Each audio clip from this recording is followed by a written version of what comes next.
Mr. Chairman, dear colleague, it's actually a case study for what has been discussed in the last lecture. My name is Karim Mahmoud. I'm from Cairo University. And it's, as I mentioned, it's a case study for diabetes. So actually, he is a physician and he is my colleague. He's a 36-year-old physician. He's not a smoker. And he is diagnosed to have a hypertension at the age of 30 years old. Secondary hypertension at this time was excluded. And he has a strong family history of hypertension. He started to feel tired and with the weight loss, and he decided to go for medical checkup. His hemoglobin A1C 2 years ago was 8%. So going to some basic, let's vote by raising of our hand. The recommended hemoglobin A1C value for diagnosis of diabetes mellitus. It is 1 more than 6%, 2 more than 6.5%. Who is agree? Who agree? Okay. 3 more than 7%. 4 more than 7.5%. Actually, it's a 6.5%, and it is recommended according to the guidelines for diagnosis of diabetes mellitus is based on the hemoglobin A1C and or fasting plasma glucose and or oral glucose tolerance test if still in doubt. So regarding the oral glucose tolerance test, I'd like, for the sake of discussion, I'd like to have the opinion of our diabetologist, Dr. Ines. When should we use the oral glucose tolerance test for diagnosis of diabetes mellitus? If we are not sure about the results of just single reading of fasting or postprandial, and if we are in doubt of the value of hemoglobin A1C, because if it's not standardized, then it may be misleading. Okay. So the oral glucose tolerance test can be used sometimes, and the recommendation now depends on the hemoglobin A1C more than 6.5% to for diagnosis of diabetes, in association with fasting plasma glucose more than 126 milligram per deciliter, or a 2-hour post plasma glucose of more than 200 milligram per deciliter. And we have actually the pre-diabetes form, which is impaired glucose tolerance and impaired fasting tolerance. And we can use the oral glucose tolerance test if the hemoglobin A1C and the fasting plasma glucose are not conclusive, especially in patients with a cardiovascular disease, for diagnosis of impaired glucose tolerance test, for impaired glucose tolerance, the screening of gestational diabetes or screening of diabetes mellitus postpartum. So after the diagnosis of diabetes mellitus, we went to the risk stratification, and for the investigation, his lipid profile showed an elevated LDL of 135 milligram per deciliter and some elevation of triglyceride and reduction of the HDL. So the second question here, which biomarker should be routinely assessed as associated with a high risk of future cardiovascular event? Is it 1, high sensitive C-reactive protein? Okay. The second choice is high sensitive troponin. The third one is a proBNP. Or the fourth one is urinary albumin. Yes, this is true. The routine assessment of microalbuminuria is indicated to identify patients at risk of developing renal dysfunction or at high risk of future cardiovascular event. And how would you risk stratify this patient? Remember, this is a diabetic young patient, with diabetes, who has hypertension and dyslipidemia. However, he is not obese, he has a normal body mass index, and he has a normal albumin creatinine ratio and no evidence of target organ damage. So you would classify him as a very risk patient, very high risk patient, high risk patient, or a moderate risk patient. Actually, if we look to the guidelines, the very high risk patient is defined as a patient with diabetes mellitus and established cardiovascular disease, or in the presence of target organ damage, or the presence of 3 or more major risk factor, or a type 1 diabetes more than 20 years. The high-risk patient, if it's a long duration of diabetes mellitus plus 1 other additional risk factors. The moderate risk is the patient who are young. However, he shouldn't have any risk factor. Based on that, I think our patient should be classified as a high-risk patient. Our patient is the diabetic patient with a short duration. However, he has a 2 risk factor for a cardiovascular disease. Do you agree? Yes. So the second question, should we screen this patient for a cardiovascular disease and especially coronary artery disease? Who is going with yes? Yes. Yes. And who is going with no? Sure, yes. Okay. If we look to the guidelines recommend to do a resting ECG for this patient with a diabetes and hypertension and suspected cardiovascular disease, and a class 2A to do an arterial sonography for detection of the carotid or femoral atherosclerotic plaques. However, we have a lot of class 2B recommendation for use a risk modifier such as a coronary artery calcium score, ankle brachial index, and CT and MRI for evaluation of arterial tree. And if we have a suspicion for a coronary artery disease, we might go for a screening with a CT or a functional imaging in the asymptomatic patient with a diabetes mellitus. So I think this patient should be screened for coronary artery disease. However, this was 2 years ago, and he didn't do a screening for a cardiovascular disease. So regarding the lifestyle, he is not smoking, so this is good. He actually has a good body mass index, so this is good. However, as most of us, unfortunately, he didn't perform a good exercise, and he should perform a more than 150 minutes of moderate to vigorous exercise per week. So regarding the glycemic target in this patient, what is the recommended hemoglobin A1C target in this patient? Would you recommend to go for a 7.5 to 8%, 7 to 7.5%, 6.5 to 7%? Okay, we have some votes. Or 6 to 6.5%. Let us see the evidence. Actually, the target is around 7%. But if our patient have a low risk of hypoglycemia and a newly diagnosed or short duration of diabetes with a long life expectancy and few comorbidities with no established cardiovascular disease, we can go to a more stringent glycemic target reaching to less than 6.5%. But on the contrary, if we have elderly patients with multiple comorbidities, we should go to less stringent glycemic target, less than 8%.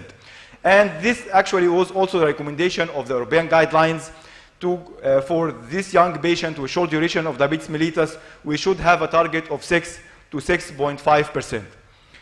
So, which anti-diabetic drug would you recommend for this patient? And I think this is the issue or the core of our discussion today. Metformin or DDP4 inhibitor, GLP-1 agonist or SGLT2 inhibitor or insulin. So I'd like to refer the question to our panel. Which drug would you choose for this patient?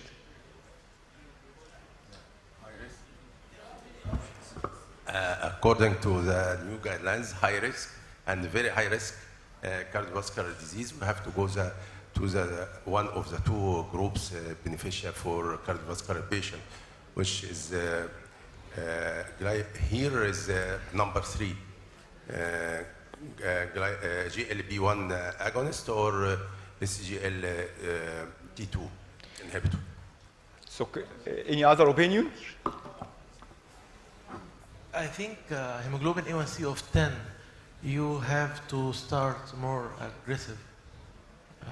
So insulin should be part of the initiation therapy.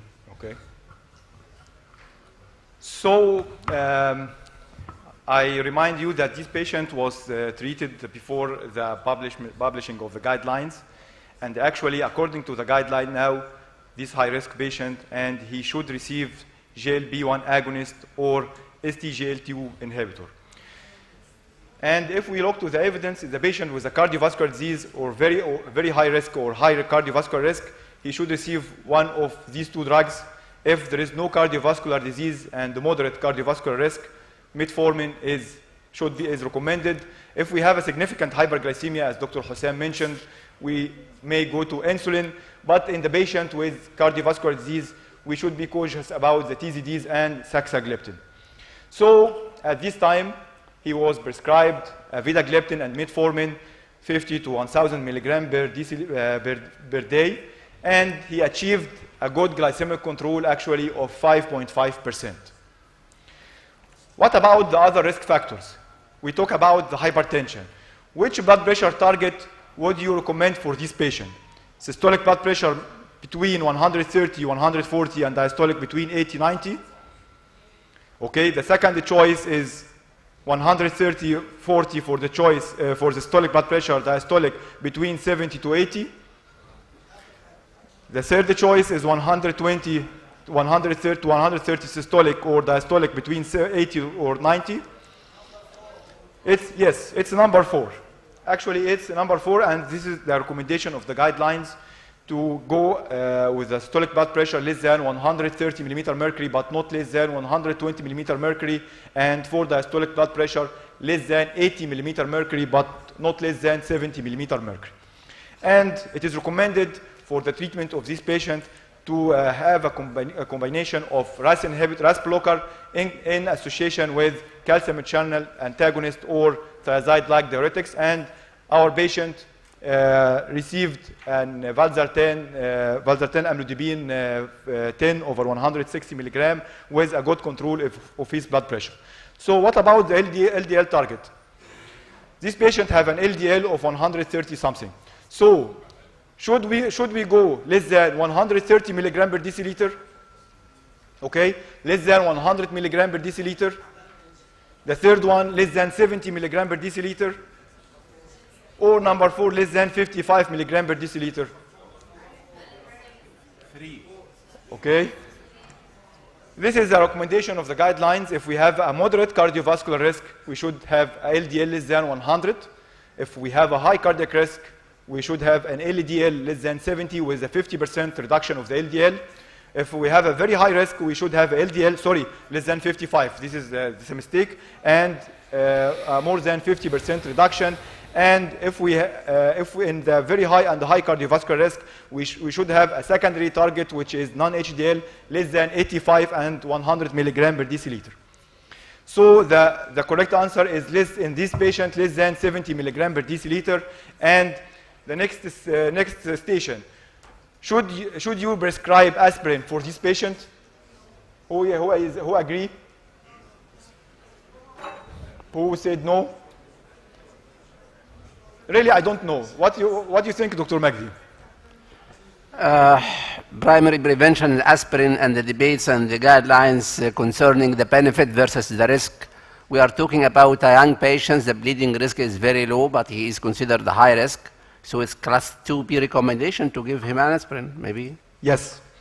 It's still a class 2B recommendation to give aspirin in the patient with a high to very high cardiovascular risk, and this is based on the late ASCEND trial in the diabetic patient.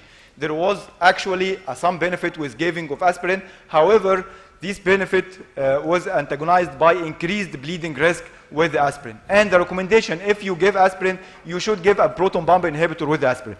But in the moderate cardiovascular risk, you should not give aspirin for the diabetic patient. So probably we should give aspirin for this patient. What about what he achieved at this time? The blood pressure target, yes, he achieved a blood pressure, he had a good blood pressure control. The glycemic target, actually, yes. However, he didn't receive aspirin and he was not compliant on statin. So the next step is a complication. Actually, this patient had an acute coronary syndrome a few days ago. And this was an ECG. He has a recurrent chest pain. This recurrent chest pain was associated with sweating and with ST changes.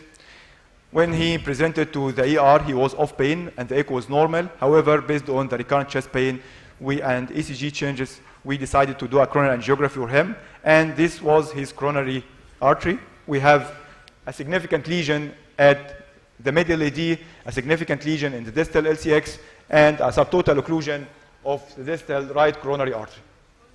So now we are talking about established cardiovascular risk. So which revascularization method would you choose? A surgery? Who agrees on surgery? What about the BCI? Who goes BCI? 2. Dr. Khaled, what do you think? What about the syntax score? Yes, this is a very good point. Yes, the syntax score 1 was 13, and the syntax score 2 favoring CABG or BCI. It's actually a low complex coronary artery disease. So, what should be our decision right now?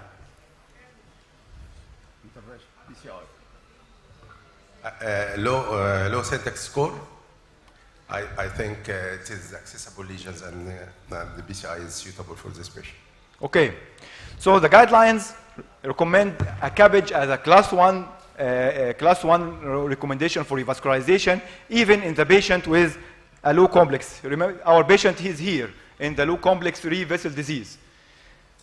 The CABG is a class 1. However, this is a young patient in acute coronary syndrome with a low complex coronary artery disease, and he prefers actually to do, after a discussion with him and with a telephone call with a cardiovascular surgeon, we decided all to have to do a multi-vessel BCI for him.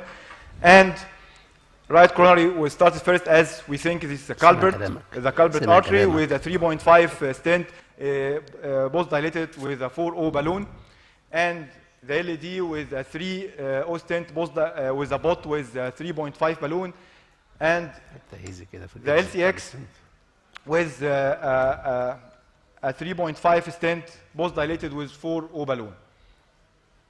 The guidelines are with CABG, but cardiologists only do this. The guidelines, I mentioned that the guidelines is a class 1 recommendation for this, even in the low complex coronary artery disease. The best choice is class 2B. Yes, it's a class 2B to do the first choice always. Yes. Diabetic patient. This is his medications. He's now on aspirin, ticagrelor, amlodipine, valsartan for hypertension, rosuvastatin, actually for 20 milligram high dose statin, bisoprolol, and his anti-diabetic treatment. And this gets us to the next questions. Should we add a new anti-diabetic drug for this patient? Who agrees? We have a patient with a hemoglobin A1C of 5.5.